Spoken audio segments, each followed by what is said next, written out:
if you were to um, scroll through the social media feeds of certain political leaders today, you'd see this highly curated, just very polished aesthetic. Right, like sharp, tailored suits. Exactly. Carefully crafted statements in, flawless diplomatic English, their lives tweeting press conferences, passionately defending constitutional rights. It all looks so orderly, like legitimate statecraft. Yeah, but there's a jarring split screen happening here. There really is. Because picture this, at the exact same moment, in the exact same city where those, polished tweets are being drafted, you have terrified families frantically tying mattresses to the roofs of rickshaws. Right, the tuk-tuks. Yeah, the tuk-tuks. Yeah. And they're fleeing their homes because anti-aircraft weapons are just tearing through their neighborhoods. It's this insane contrast.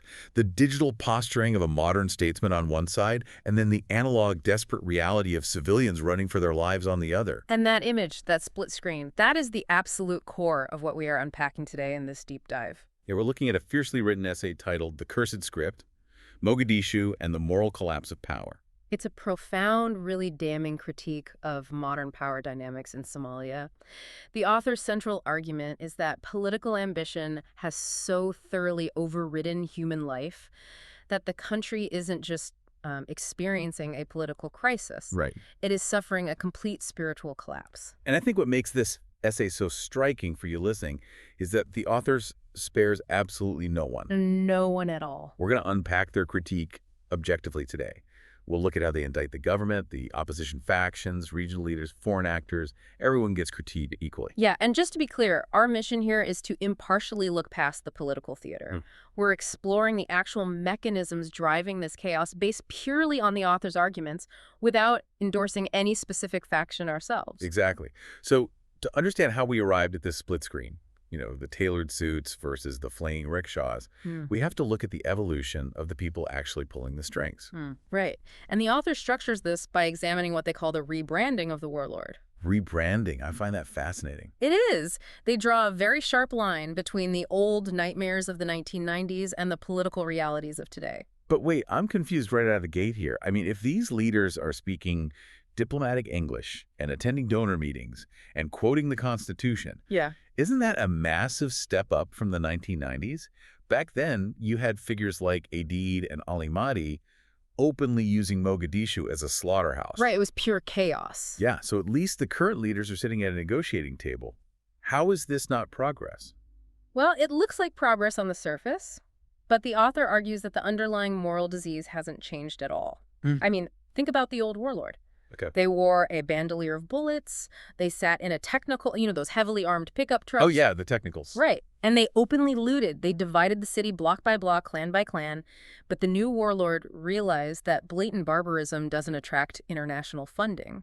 Ah. So they evolved. Exactly. They put on the tailored suit. They hired media teams. Instead of calling their armed men a militia, they rebranded them as, quote, security forces. Wow. And instead of fighting over a single neighborhood, they divide entire state institutions by clan. So they took the exact same core product, which is violence and division, and just hired a better marketing department. That's exactly it. It's like a massive corporate greenwashing campaign, but for political violence. Yeah.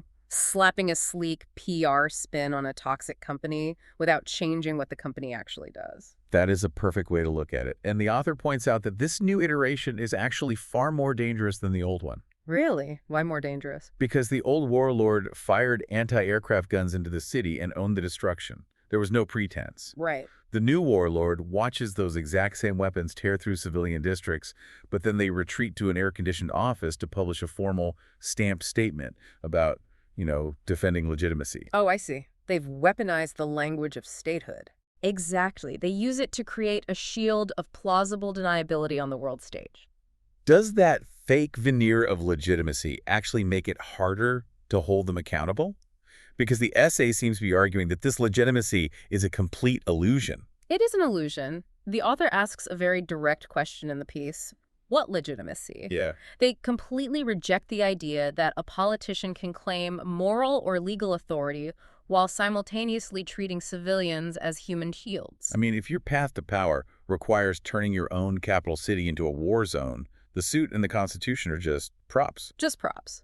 And this brings us to the actual physical toll of this illusion. Because when that polished political theater crashes into the reality of the streets, The illusion shatters it completely. totally shatters. And the details the author uses to describe this street-level reality, Mm. they are incredibly heavy. We're not talking about abstract political fallout here. No, not at all. We are talking about mothers carrying children through streets filled with stray bullets, neighborhoods where the electricity is suddenly just cut off, the airport being completely shut down. Right, the real tangible consequences. Yeah, and the people absorbing the shockwaves of these power struggles aren't the ones in the suits. It's the elderly, the poor, the street vendors, the displaced populations who, honestly, have already lost everything. There is a line in the essay that distills this entire dynamic into a single, just devastating thought. What's the line? The author writes, "When politicians quarrel, it is the poor who bury the dead." Wow. When politicians quarrel, it is the poor who bury the dead. That line, it really strips away the illusion that this is a victimless political game. It does. It forces you to look at the collateral damage. And what the piece does next is systematically tear down the excuses these leaders use to justify that collateral damage. Yeah, because every single faction has an excuse ready to go. Sure. The government will claim that mobilizing troops in the capital is necessary to, quote, defend order. Defend order, right. And then the opposition will mobilize their own armed factions and claim they are resisting tyranny. But the author isn't buying either narrative. Not for a second. They fundamentally reject both. They argue that firing heavy weapons into a crowded, densely populated capital is not a constitutional dispute. It is criminal recklessness. Right.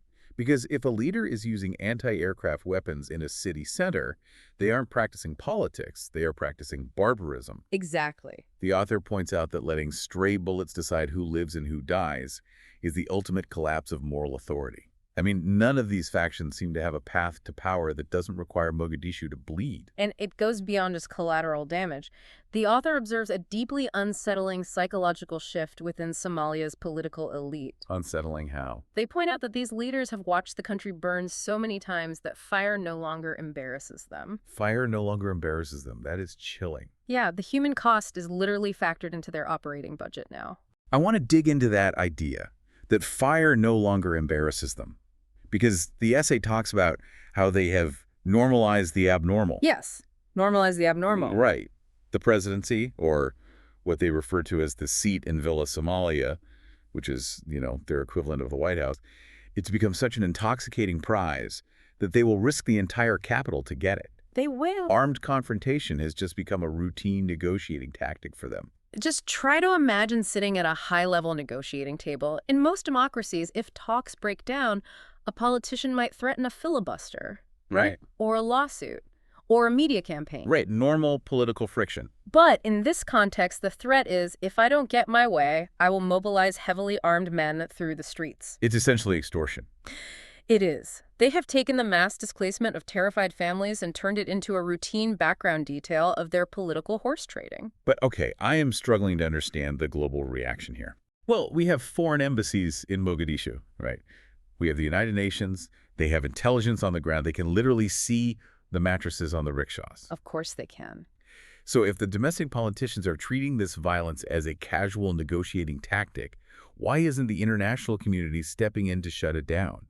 Like, why are we just seeing these bland, copy-pasted press releases urging restraint? Because the international community is not acting as a neutral peacemaker. They aren't? No. And the author dedicates a significant portion of the essay to dissecting the role of foreign actors. They argue that old-school, objective diplomacy is basically dead. Wow. It has been replaced by a highly transactional, cynical game of self-interest.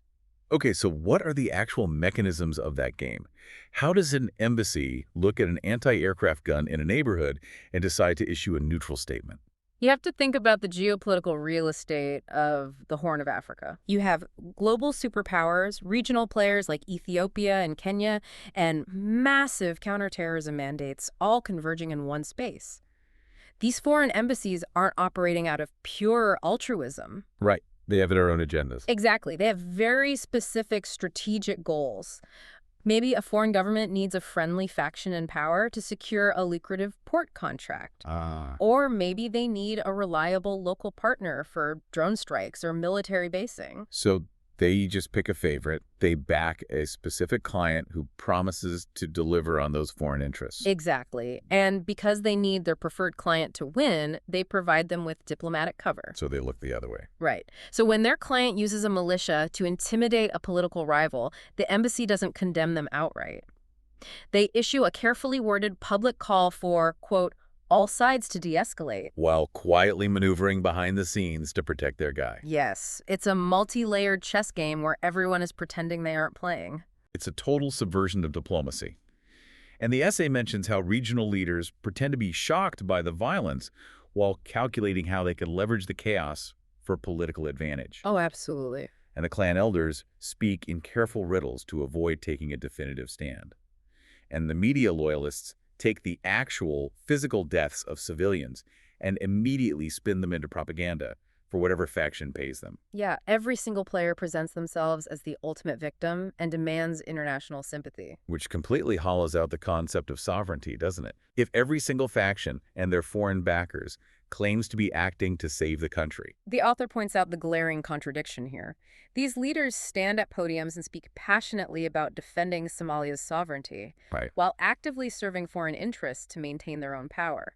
They speak of national unity, but the moment their power is threatened, they mobilize their specific clans for war. So if every faction is secretly backed by a different foreign power, and they're all just fighting proxy battles for influence, I mean, sovereignty is just a buzzword they use to justify violence against their own people. That's what the author argues. Somalia stops being a nation and just becomes a donor project, or like a foreign franchise. And the international actors are perfectly willing to play along with this theater because the instability allows them to maintain their leverage. Oh, I see. They can dictate terms to a fractured government in a way they never could to a unified, truly sovereign state. It is staggering hypocrisy across the board. But this brings us to what might be the most enraging part of the entire critique.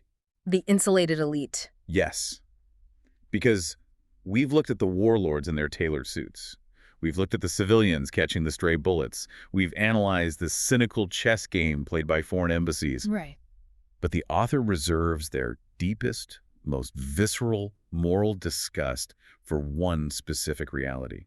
The fact that these leaders aren't even tied to the land they're destroying. This is where the essay shifts from a geopolitical analysis to a profound moral indictment. The author zeroes in on the fact that the leaders demanding these immense blood-soaked sacrifices from trapped civilians, they have guaranteed exit strategies for themselves. They have the escape hatches built and fully funded before they even strike the match. Exactly. The essay lists the ways these new warlords have insulated themselves from the consequences of their own actions. They hold foreign passports. Yes. They maintain foreign bank accounts filled with the wealth they've extracted. They own homes in safe, stable countries.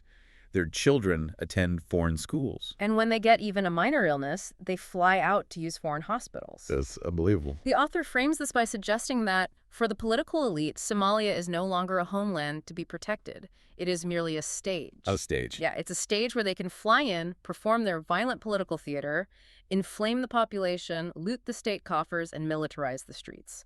And the moment the situation becomes truly dangerous, the moment the fire they started threatens to burn them, they simply drive to the airport, flash their foreign passport, and leave. You know, try to conceptualize that dynamic in your own life. It's hard to even imagine. Like, for you listening, imagine the neighborhood you live in being systematically destroyed by a boss who commutes in from another country. Right.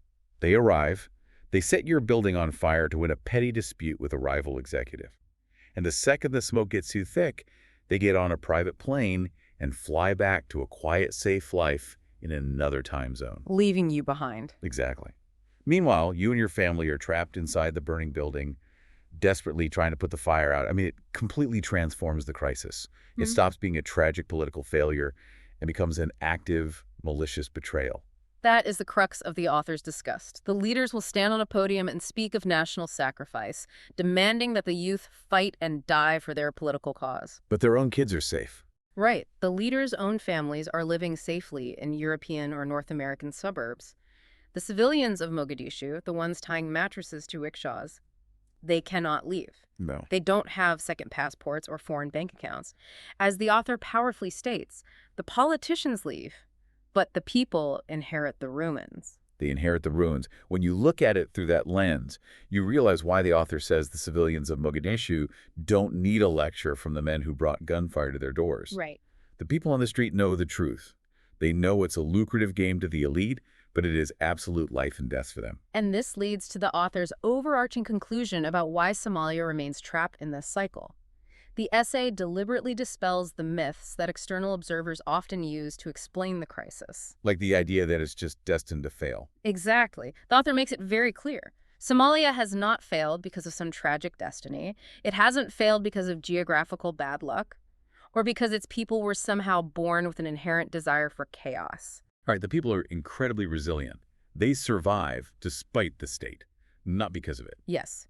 The country failed because, as the author states, too many of its own powerful children became callous, greedy, foreign-owned, and entirely shameless. It's exactly what the title of the piece implies. It is a cursed script. It is the exact same capital city, the exact same terrified families fleeing the violence, the same reckless gunmen firing into neighborhoods. And the same foreign hands quietly pulling the strings and issuing empty press releases. It's just the cursed script being performed with updated actors in nicer suits. And that is why the piece insists this is a spiritual collapse, not just a political one. Right. When a leader can speak of constitutional legitimacy while simultaneously ordering anti-aircraft weapons to fire into residential neighborhoods, they have lost the very meaning of public duty. Absolutely. When ambitious men chase a presidency while defenseless people are killed by stray bullets from their private security forces, the nation hasn't just been mismanaged, it has been fundamentally betrayed from within.